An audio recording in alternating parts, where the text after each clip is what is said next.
A stunning resignation. Canada's Governor-General steps down. How did it come to this? Vaccine vexation. Canadian anxiety over the delayed and decreased delivery of the Pfizer COVID-19 vaccine. Mercedes, we're not going to stop working to get more vaccines as fast as we can. Anger in Alberta over Keystone XL. And the Premier who wants a trade war. We didn't start this dispute. It was the President who, on day one, decided to show disrespect. President Biden takes office. The dawning of a new era and what it means for Canada. We want to remain involved with Canada on energy trade and addressing climate change.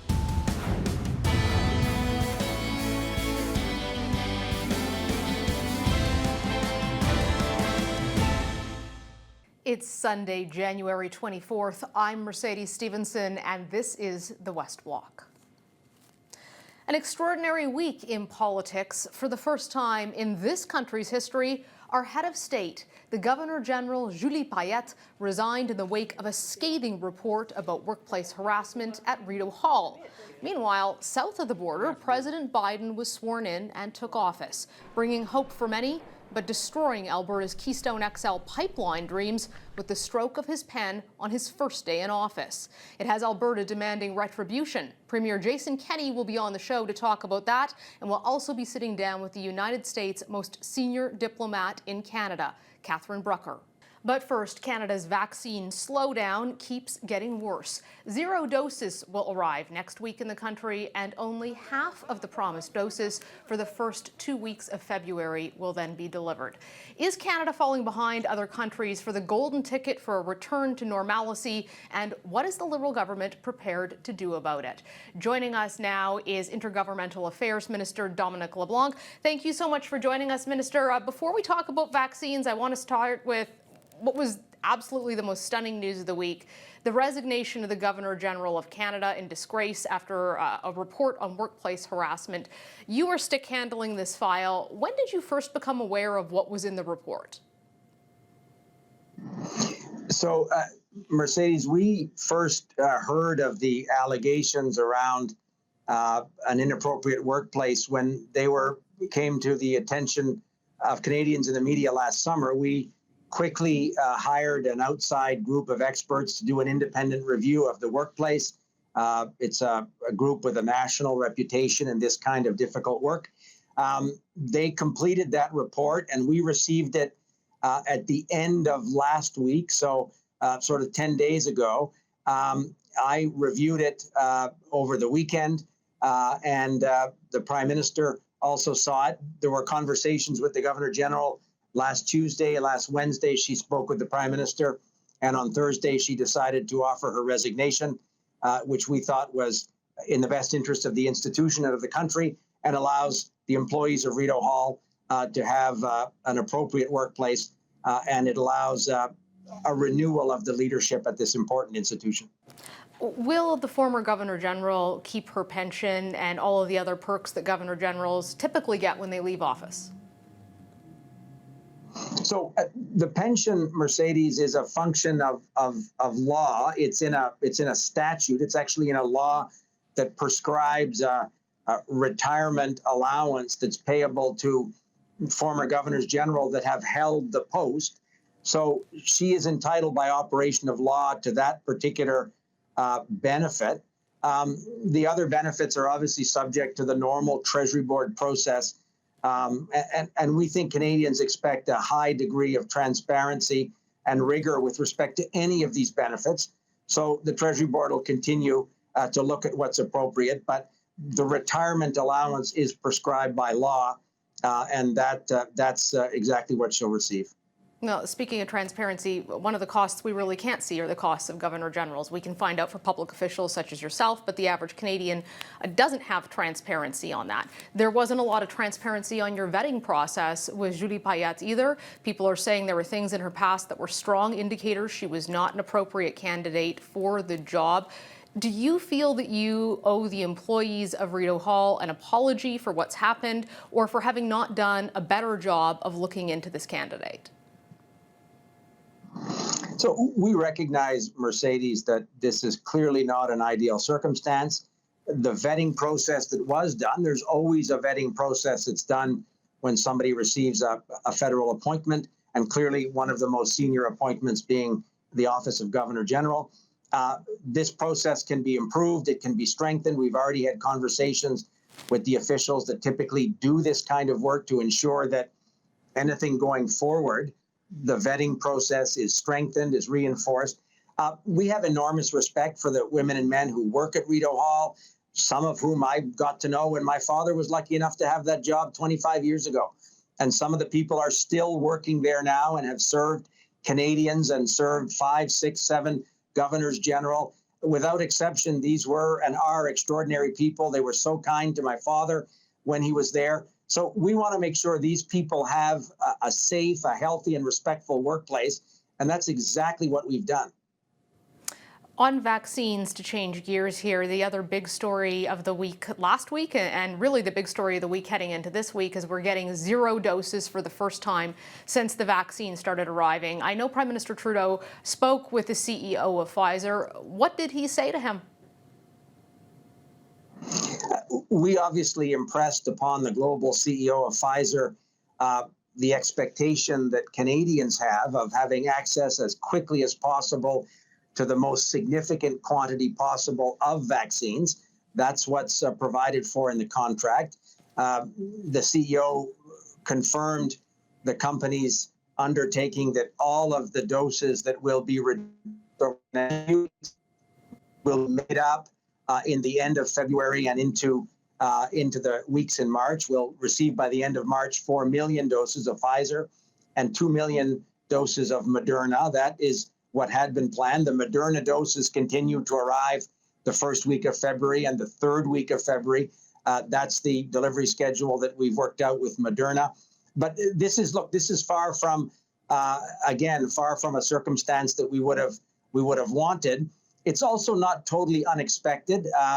We were always told by experts that the global supply chains necessary for this kind of massive biomanufacturing can often have some interruptions. In this case, the factory in Belgium, which is producing the vaccines, is retooling to scale up to 2 billion a year instead of 1.3 billion doses at that one facility. So that's good for the world, but it's not good for Canada for the next few weeks. And we'll work with provincial and territorial officials to make up for the reduction over the next few weeks. But we're still on track for the April to June period and into the summer to make sure that every Canadian who wants to be vaccinated will be. And I understand you're on track for that, but with all due respect, Minister, it's a matter of great urgency because people are getting sick now, they're dying now, the spread is now, there's concern it becomes exponential, and it seems that some European countries were able to talk to Pfizer and accelerate their delivery schedule despite the delay. Why do you think Canada has not been able to achieve that same benchmark?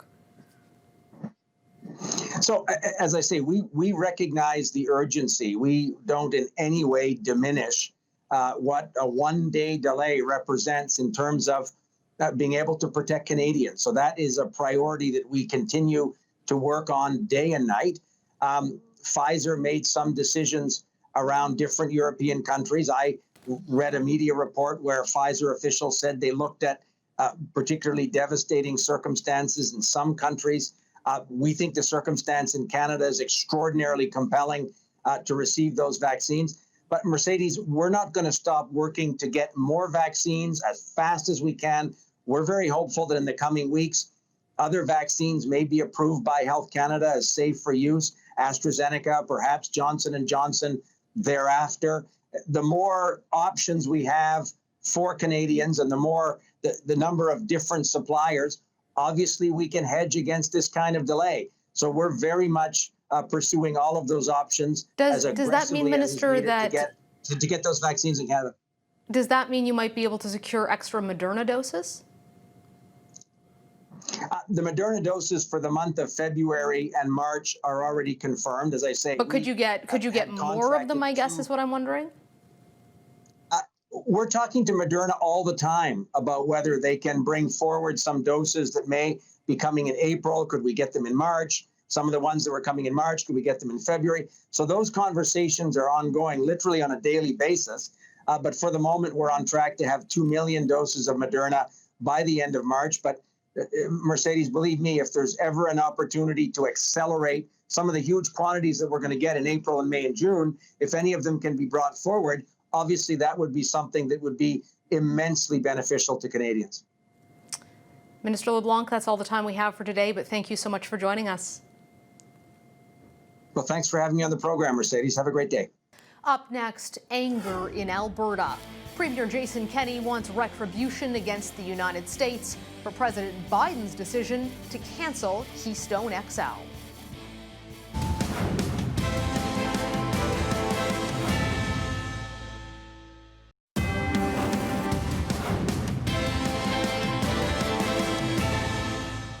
President Biden is no fan of the Keystone XL pipeline, and he fulfilled his campaign promise to cancel it on day one in office. That sparked outrage in Alberta that a pipeline already under construction and that the provincial government had invested roughly $1.5 billion in vanished in a second.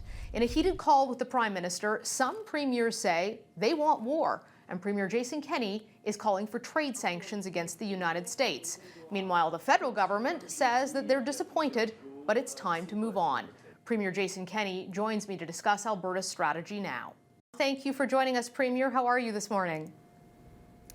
All right, thanks very much, Mercedes. Premier, you've said that you want trade sanctions against the United States for the canceling of the Keystone XL pipeline. You're ready to go to war over this. Why do you feel that such an aggressive approach is the correct one? We have to stand up for Canada's vital economic interest for Canadian jobs. Just like when Donald Trump ran on a commitment to tear up NAFTA and to impose tariffs on our steel exports, we didn't say that was his campaign commitment, we accept it, let's move on. Our federal government, quite rightly, with Alberta's support, fought back to renegotiate NAFTA and to impose countervailing tariffs in response to their action on steel. That's what Canadians expect of a national government. And what's happened here, first of all, I congratulate President Biden on his election and his inauguration. We wish his administration every success. We have to maintain the closeness of our alliance and friendship with the U.S., but it's a very bad starting point for that administration to have canceled without even giving Canada the respect to let us make our case. They have retroactively withdrawn approval for a pipeline crossing that already exists, which violates the investor protection provisions of NAFTA. And if we don't respond strongly, it creates a dangerous precedent, Mercedes, for U.S. activists that are trying to decommission many other Canadian pipelines to the U.S. The largest part of our economy is the energy sector. The largest Canadian export to any part of the world is the oil that we sell the U.S., nearly $100 billion a year. Hundreds of thousands of jobs depend on it. We need to stand up for those workers. In fairness on tariffs, that was a sort of bizarre punitive thing Trump did under a national security prerogative versus an election promise. Are you concerned that bringing in sanctions against the United States couldn't trigger a much broader trade war in which Canada suffers significantly? We're a much smaller economy. Look, we didn't start this dispute. It was the president who, on day one, decided to show disrespect for America's closest friend and ally, not even allowing us to get in front of his administration to make the case about how we can have safe, modern infrastructure to strengthen North American energy independence within the context of environmental policy and climate action. We just wanted the chance to make that case. They wouldn't even let us do so. But President Trump did pledge, of course, to impose tariffs to protect U.S. steel, and he went ahead and did it. We responded. He pledged, he ran every day for 18 months on a pledge to rip up NAFTA. We did not accept that. And what's happened now is that key provisions from NAFTA that we defended in the negotiations, like the investor protection provisions, have been clearly violated by the decision. Canadian company, TC Energy, supported over the past year by the Alberta government, has invested significantly in that critical piece of infrastructure based on U.S. legal approval and regulatory approval. A close friend and ally doesn't just rip up approval like that and cause a multi-billion-dollar loss without at least offering compensation and without our own national government responding in a meaningful way. There are some legal experts who think that you'd have a better off chance of getting the money back from the company rather than from the United States. But I do want to ask you, as an investor in the pipeline, the Alberta government put about $1.5 billion in, I believe. How much money are you losing as a result of this? And do you regret deciding to put that much money into something that you knew could be canceled by a presidential directive?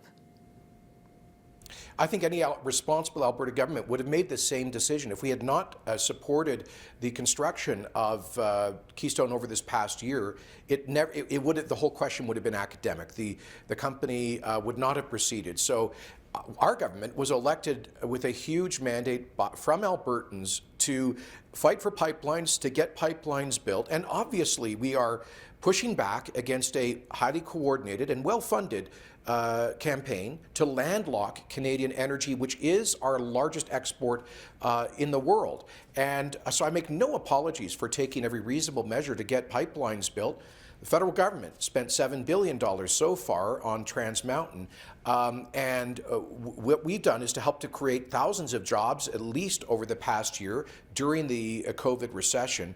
In terms of the total calculation of our exposure, we don't yet know. We're going to have to work out all of that with TC Energy, but right now, we continue to ask through Ottawa that the Biden administration take a half step back and give Canada the respect to reopen this issue in the context of North American energy and environmental policy, because you know, Mercedes, nearly 70% of Americans support this pipeline.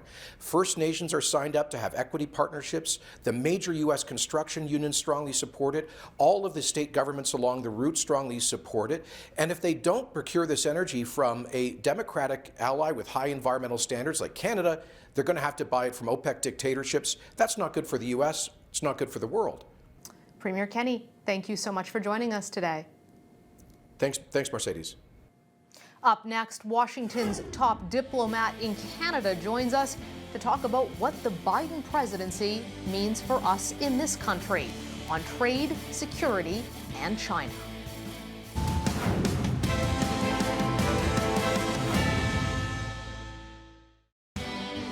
You're watching the West Block on Global. Joe Biden's presidency is the dawning of a new era for the United States and the world, a country that has been torn by political division just 2 weeks after an insurrection at the Capitol now has a new president in Joe Biden. That means a more stable and possibly better relationship with Canada, given the friendship between Joe Biden and Justin Trudeau.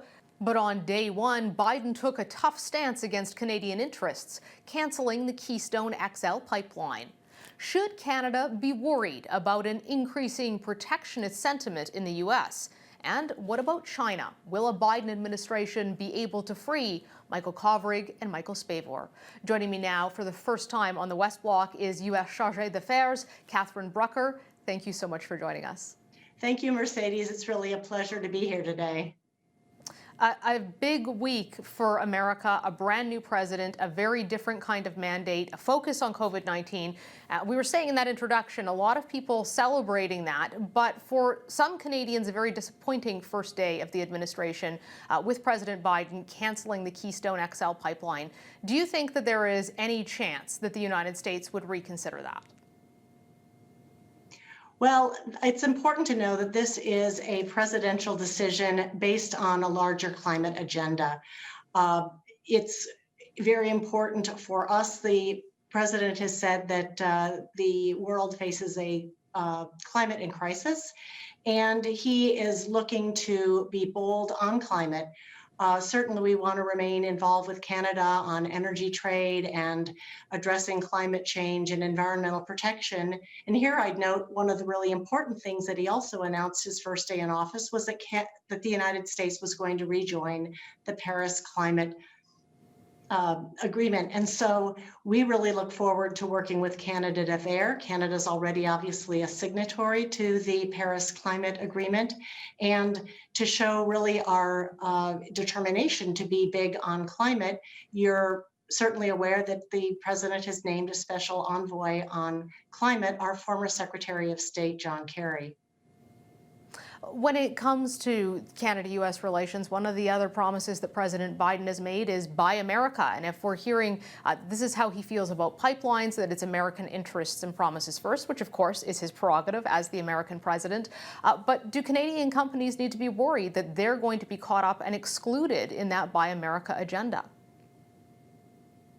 Well, I think it's important to understand that Buy America as it exists right now is very specifically designed or very specifically refers to government procurement. And Canada, as a signatory to the government procurement agreement, is allowed to participate in U.S. government procurements. Now, most American and Canadian citizens were really interested in consumer goods.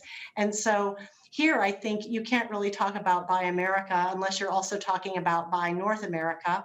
Our supply chains are obviously very integrated. And one of my colleagues likes to talk about his Ford truck, which he says with all the parts and labor and technology that went into it, it probably crossed the border in various pieces parts about 20 times before he actually bought it. So I think our integrated supply chains are here to stay. Speaking of crossing the border, President Biden bringing in a 2-week quarantine for anybody entering the United States, and they'll have to show a negative COVID test first. Of course, there are still a lot of Canadians going to the U.S. despite the official closure of the land border. Can you tell us what President Biden's initiative will mean for Canadians?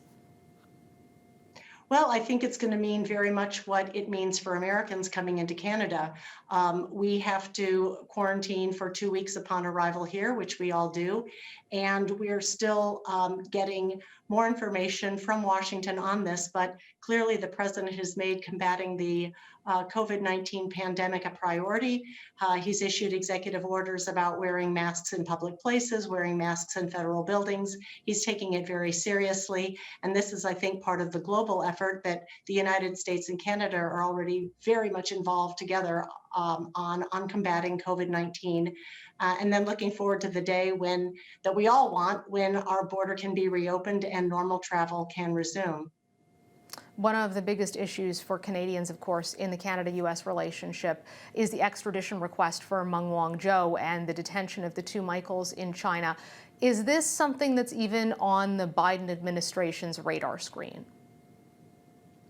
Oh, it's absolutely on the radar screen. China is a very important issue. And here I would like to say, we absolutely oppose the detention of the two Michaels. It's unconscionable. We are firmly against arbitrary detention and coercive diplomacy. We've joined Canada in calling for their immediate release, and I think you can count on the United States to continue to work with Canada to secure the release of the two Michaels. Okay, that's all the time we have. Thank you so much for joining us, and we hope to have you back again soon. Thank you, Mercedes. It was a pleasure. Have a great day. That's all the time we have for this week, but we'll be right back here with all the top political news and analysis next Sunday. We'll see you then. For the West Block, I'm Mercedes Stephenson.